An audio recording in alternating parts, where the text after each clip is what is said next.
ஹதீஸ் 18.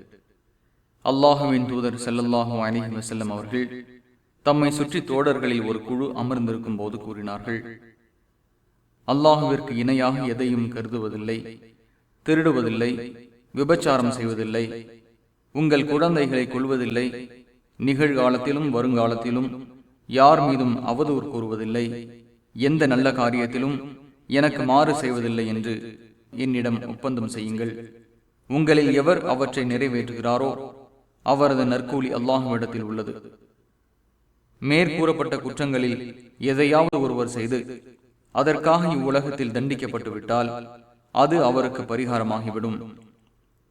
மேற்கூறப்பட்டவற்றில் எதையாவது ஒருவர் செய்து பின்னர் அல்லாஹ் அதனை யாருக்கும் தெரியாமல் மறைத்து விட்டால் அவர் அல்லாஹுவின் பொறுப்பில் இருக்கிறார். அவன் நாடினால் அவரை மன்னிப்பான், அவன் நாடினால் அவரை தண்டிப்பான். உடனே நாங்களும் அவ்வாறு நடப்போம் என்று அவர்களிடம் உறுதிமொழி எடுத்துக் கொண்டோம்.